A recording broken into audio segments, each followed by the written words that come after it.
Shalom saudara-saudara, sesama murid-murid Tuhan Yesus Kristus.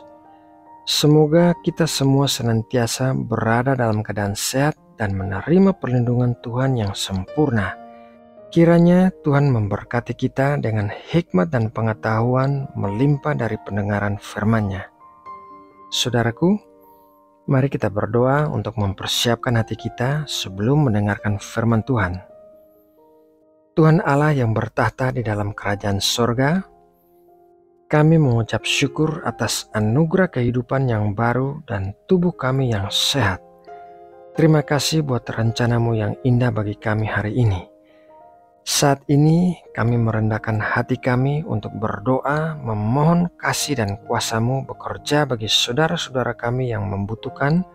Sembuhkanlah saudara-saudara kami yang sedang sakit, kuatkanlah yang sedang lemah, hiburkanlah yang sedang berduka cita, dan berikanlah berkat bagi yang sedang berkekurangan. Kami percaya belas kasihan-Mu akan menjawab doa-doa kami. Terima kasih Bapa. Sekarang kami sudah siap untuk bersatu teduh. Berkatilah kami dengan kebenaran firman-Mu yang akan menjadi terang di dalam hidup kami. Bentuk dan ubahkanlah kami menjadi sesuai dengan kehendak-Mu. Biarlah kami memenuhi tujuan hidup yang telah Engkau rancangkan bagi kami. Berikanlah kami hati yang bisa mengerti akan firman-Mu yang sebentar lagi akan kami dengarkan. Terima kasih ya Bapa. Dalam nama Tuhan Yesus Kristus, kami berdoa dan mengucap syukur. Amin. Saudara yang terkasih di dalam Tuhan Yesus Kristus, setiap orang pasti pernah mengalami krisis atau bahkan saat ini sedang mengalami krisis. Hal pertama yang harus kita lakukan tentu saja mencari Tuhan lewat doa. Akan tetapi, doa yang seperti apakah yang harus kita naikkan saat kita berada dalam krisis? Firman Tuhan dalam Yakobus 5 ayat 16 berkata demikian. Karena itu, hendaklah kamu saling mengaku dosamu dan saling mendoakan supaya kamu sembuh. Doa orang yang benar bila dengan yakin didoakan sangat besar kuasanya. Doa yang harus kita doakan pada saat kita berada dalam krisis bukanlah doa yang biasa-biasa saja, melainkan harus doa yang besar kuasanya. Dikatakan dalam Yakobus 5 ayat 16, ada dua persyaratan untuk doa yang besar kuasanya, yaitu doa orang yang benar dan dengan yakin didoakan. Mari kita lihat satu persatu. Hal yang pertama yaitu doa orang yang benar. Roma 5 ayat 17, sebab jika oleh dosa satu orang, maut telah berkuasa oleh satu orang itu, maka lebih benar lagi mereka yang telah menerima kelimpahan kasih karunia dan anugerah kebenaran akan hidup dan berkuasa oleh karena satu orang itu, yaitu Yesus Kristus. Ayat yang baru saja kita baca menyatakan bahwa setiap orang yang telah menerima Kristus mendapatkan anugerah kebenaran. Artinya diposisikan sebagai orang yang benar. Namun demikian, di sepanjang hidup kita harus terus-menerus hidup dalam kebenaran. Apabila ada ketidakbenaran di dalam hati dan hidup kita harus membereskannya di hadapan Tuhan.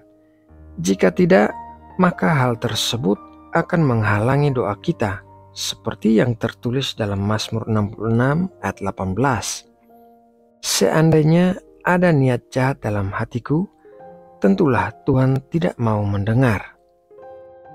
Doa orang yang benar dalam versi bahasa Inggrisnya adalah a righteous man. Jadi, tidak dibutuhkan banyak orang untuk mendoakan krisis yang sedang terjadi, tetapi doa satu orang benar saja sudah memiliki kuasa yang dahsyat. Hal yang kedua yaitu dengan yakin didoakan.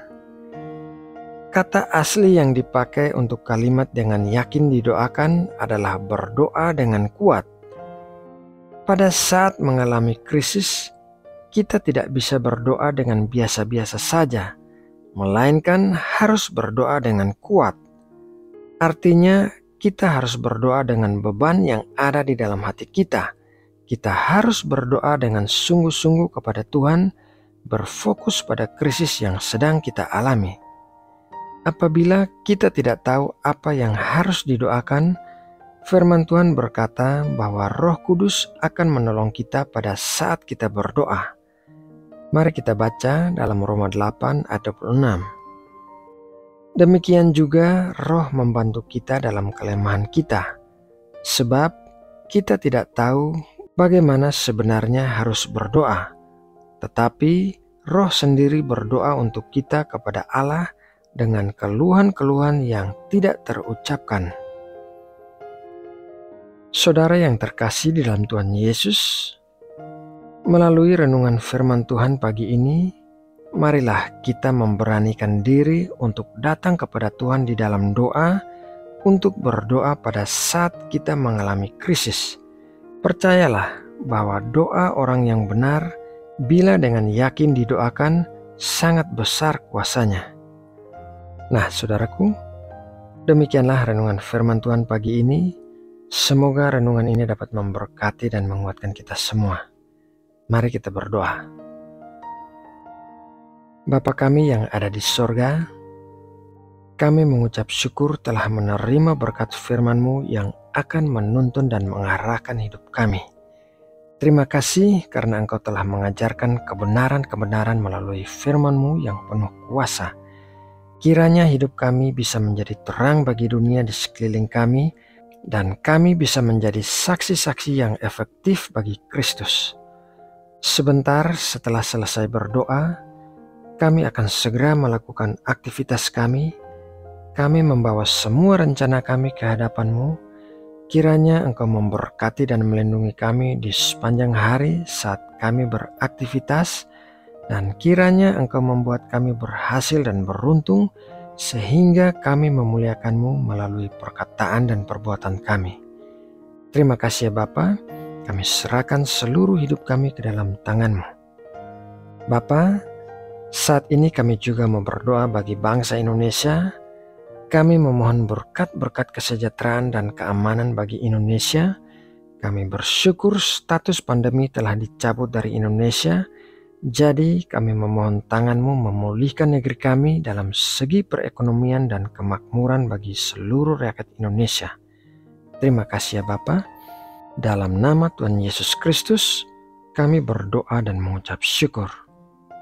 Amin.